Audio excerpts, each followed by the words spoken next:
제 목소리가 원래 꾀꼬리인데 감기 때문에 좀 듣기 거북해도 양해해 주시기 바랍니다. 먼저 이 자리에 서서 하나님의 은혜를 나눌 수 있게 됨을 진심으로 하나님께 감사드립니다. 짧은 저의 인생 가운데 함께 하시는 성령, 성부, 성자 하나님에 대해 나누도록 하겠습니다. 먼저 불같이 임하시는 성령 하나님입니다. 어릴 적 저희 할머니가 구판에서 춤을 추실 정도로 잡신을 숭배하는 집안이었기에 교회 다니는 것이 쉽지 않은 환경이었지만 교회 가면 맛있는 것도 주고 재미있어서 2살 터울인 언니와 저는 제가 6살 때부터 교회 다니게 되었습니다. 지금도 또렷이 기억할 만큼 강력하게 성령님께서 초등학교 1학년인 저와 언니를 찾아오셨습니다. 부흥회에 참석했던 언니와 저는 마지막 날 밤에 방언의 은사를 받았고 목사님께서 이제부터 매일 기도생활 잘 해야 된다, 이 말씀에 순종하기 위해 학교 수업이 끝나면 3학년인 언니보다 수업이 일찍 끝나는 저는 학교 운동장에서 모래놀이를 하거나 놀이터에서 놀다가 언니를 만나 집으로 가는 길에 교회에 들러 강대상 앞에서 매일 기도하고 집으로 돌아가곤 했습니다. 두 번째, 기도에 응답하시는 성부 하나님입니다. 국민은행에 근무하던 저는 같은 직장에 다니던 남편과 결혼하여 아들 2을 낳고 아이들의 양육을 위해 직장을 그만두었습니다. 직장을 그만두고 제 아이들을 잘 키우기 위한 올바른 양육 방법을 알아보려고 늦은 나이에 유아교육을 공부하게 되었고 특수교육으로 그 범위가 확대되었습니다. 특수교육을 마치고 장애아동을 가르치고 싶다는 꿈을 갖게 되었는데 공부를 마칠 즈음 집 근처 특수학교에서 기간제 교사를 모집한다는 공고를 보고 지원하게 되었습니다. 저는 실패를 경험한 적이 거의 없기에 당당하게 지원을 했지요. 그러나 학교와 인맥이 없던 저에게 사립학교의 벽은 높았고 저는 채용되지 못했습니다. 근데 하나님께서는 2002년 8월 26일 오후 2시 15분 놀라운 일을 저에게 행하셨습니다. 그날 일하고 싶은 학교에 채용되지 못한 저는 햇살이 내리쬐는 거실 창가에 앉아서 하나님, 저 특수교육 공부하고 싶지도 않았는데 공부하게 하셨으면 제가 근무하고 싶은 곳에서 일할 수 있게 해주셔야지 이게 뭐예요? 이렇게 넋두리 하면서 펑펑 울었습니다. 그때 한 통의 전화를 받게 되었지요.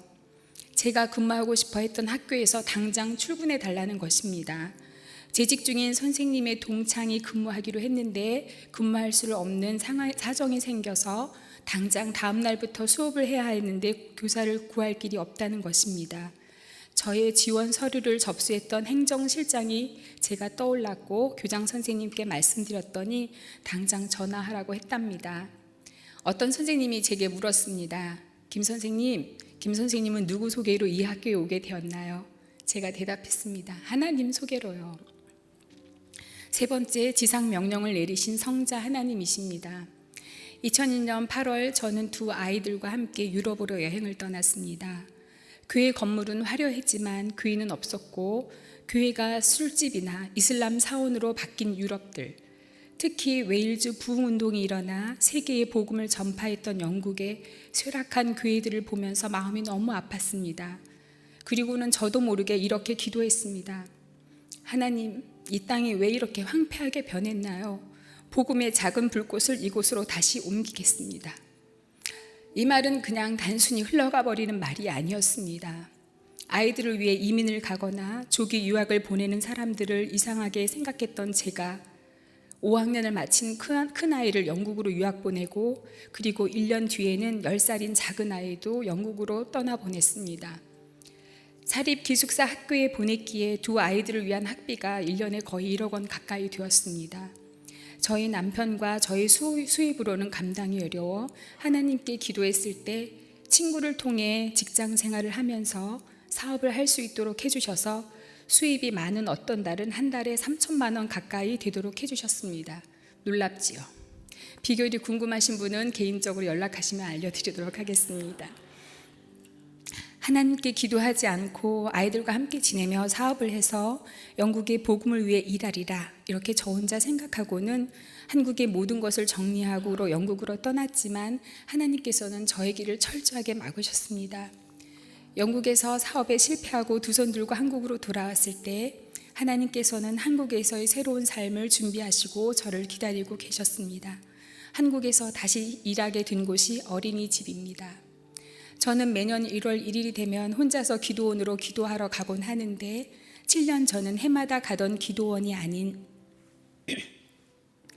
천보산 민족기도원으로 저의 발길이 향해졌습니다.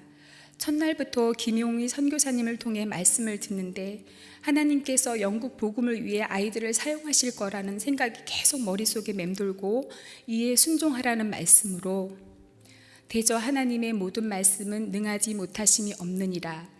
마리아가 이르되 주의 여종이오니 말씀대로 내게 이루어지이다 하매 천사가 떠나가니라. 누가복음 1장 37절 38절 말씀을 주셨습니다. 제 아이들을 대한민국 최초 노벨 과학상 수상자인 과학자와 BBC 방송국의 아나운서로 키우고 싶었던 저는 울면서 끝까지 안 된다고 했지만 셋째 날 저녁 집회를 마치고 기도하는데 새벽 2시쯤 저도 모르게 알겠다고요 라는 말이 입술을 통해 밖으로 나왔습니다. 기도가 끝나고 멀리 영국에 있는 아이들에게 전화해서 물었습니다. 하나님께서 너를 사용하시겠다고 하면 너는 어떻게 할래? 아이는 1초도 망설이지 않고 대답했습니다. 순종해야지요. 하나님 너무하신 거 아니에요? 저 아이들 학비 때문에 정말 엄청 힘들었거든요. 그렇게 제가 말했을 때 그 학비 누가 내게 주었지? 저는 바로 네 알겠습니다. 그렇게 대답할 수밖에 없었습니다. 하나님은 어렸을 때부터 그 나라의 언어, 문화를 배우게 하시려고 아이들을 앞서서 보내셨고 지금 한국에서 목회하고 있는 제부를 통해 말씀으로 양육하셨습니다. 시간이 날 때마다 지금 작은 아이는 옥스포드 시내에서 전도지를 돌리며 전도하고 있고 영국교회 청소년들에게 말씀을 가르치는 일을 하고 있습니다. 하나님께서 하실 일을 기대하며 성도님들의 기도 부탁드립니다. 매주일 앞자리에 앉아 송이꿀보다 더 달고 신비로운 한기채 담임 목사님의 설교 말씀을 듣다가 인터넷으로 예배드릴 수밖에 없는 상황이 되었던 지난 몇 달 동안 저는 참 슬펐습니다. 하나님, 제가 왜 인터넷으로 예배를 드려야 하나요? 저 예배당 앞자리에 앉아 예배 드리게 해주세요. 지난 5월 27일 111주년 창립 예배를 드릴 때 자꾸 앞자리가 화면에 비춰질 때 저는 더 슬펐습니다. 그렇게 눈물로 기도하면서 있을 때 하나님께서는 다시 중앙선교회계 본당에서 예배드릴 수 있도록 저를 인도해 주셨습니다. 그날 오후 6시에 지금 근무하고 있는 어린이집에서 면접을 보라고 연락이 왔고 120명이 넘는 서류 가운데 6명의 면접을 보았고 제가 선택이 된 것입니다. 저는 중앙교회에서 하나님 말씀을 들을 수 있다는 것이 그리고 중앙교회의 일원이라는 것이 너무 감사하고 행복합니다. 지금까지 부족한 저의 이야기를 들어주셔서 감사합니다. 모든 영광 하나님께 돌려드리며 성도님들 사랑하고 축복합니다. 감사합니다.